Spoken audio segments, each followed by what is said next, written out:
ഗോവയിൽ എന്താണ് നടക്കുന്നത്? പുതുവത്സരം എങ്ങനെയാണ് ആഘോഷിക്കുന്നത് എന്നൊക്കെ അറിയാൻ എനിക്കൊരു ആകാംക്ഷയുണ്ടായിരുന്നു. അങ്ങനെ ഞാൻ നേരെ വിട്ടു ഗോവയിലേക്ക്.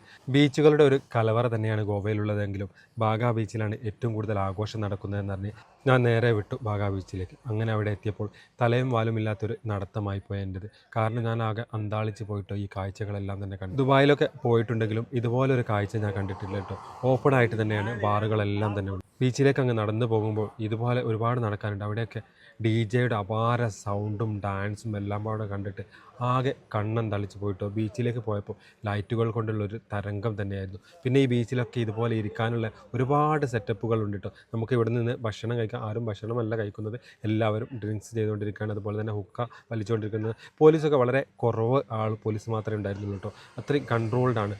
എല്ലാവരും തന്നെ ഡ്രിങ്ക്സൊക്കെ കഴിക്കുന്നുണ്ടെങ്കിലും എല്ലാവരും ഓൾറെഡി കൺട്രോൾഡാണ്. ആരും അങ്ങനെ അലമ്പിലേക്കോ അല്ലെങ്കിൽ കച്ചറയിലേക്കോ ഒക്കെ പോകുന്നതായിട്ട് എനിക്ക് കാണാൻ സാധിച്ചില്ല. ചെറിയൊരു പ്രശ്നം മാത്രമേ കണ്ടിട്ടുള്ളൂ. അതപ്പം തന്നെ പരിഹാരമാവുകയും ചെയ്തു. പിന്നെ എല്ലാവരും തന്നെ ഡാൻസാണ് കേട്ടോ.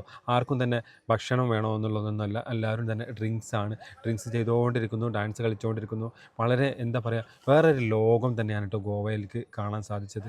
മലയാളികളെ എനിക്ക് പൊതുവെ കുറവാണ് ഇവിടെ കാണാൻ സാധിച്ചത്. മഹാരാഷ്ട്ര, കർണാടക, അതുപോലെ തന്നെ ഗോവക്കാർ, ഹരിയാന ഇങ്ങനെ രജിസ്ട്രേഷനുള്ള വണ്ടികളാണ് കേട്ടോ ഏറ്റവും കൂടുതൽ തന്നെ കാണാൻ സാധിച്ചത്. അവിടെ തന്നെ ഡ്രസ്സുകളുണ്ട്, ഡ്രസ്സൊക്കെ സെറ്റ് ചെയ്തിട്ട് വരുന്നവരുണ്ട്. അങ്ങനെ എന്തുകൊണ്ടും ഒരു എൻജോയ് ചെയ്തിട്ട് ന്യൂ ഇയർ വരവേൽക്കുക എന്നുള്ളൊരു ലക്ഷ്യമാണ് ഇവർക്കെന്നാണ് എനിക്ക് തോന്നുന്നത് കേട്ടോ. പൊതുവേ എല്ലാവരും പറയുന്നത് കേട്ടിട്ടുണ്ട് ഗോവയിലേക്ക് ഫാമിലികളൊന്നും പോകാറില്ല, ഫാമിലീസ് പോകാൻ പറ്റാത്തൊരു ഏരിയ ആണെന്നുള്ളതൊക്കെ കേട്ടോ.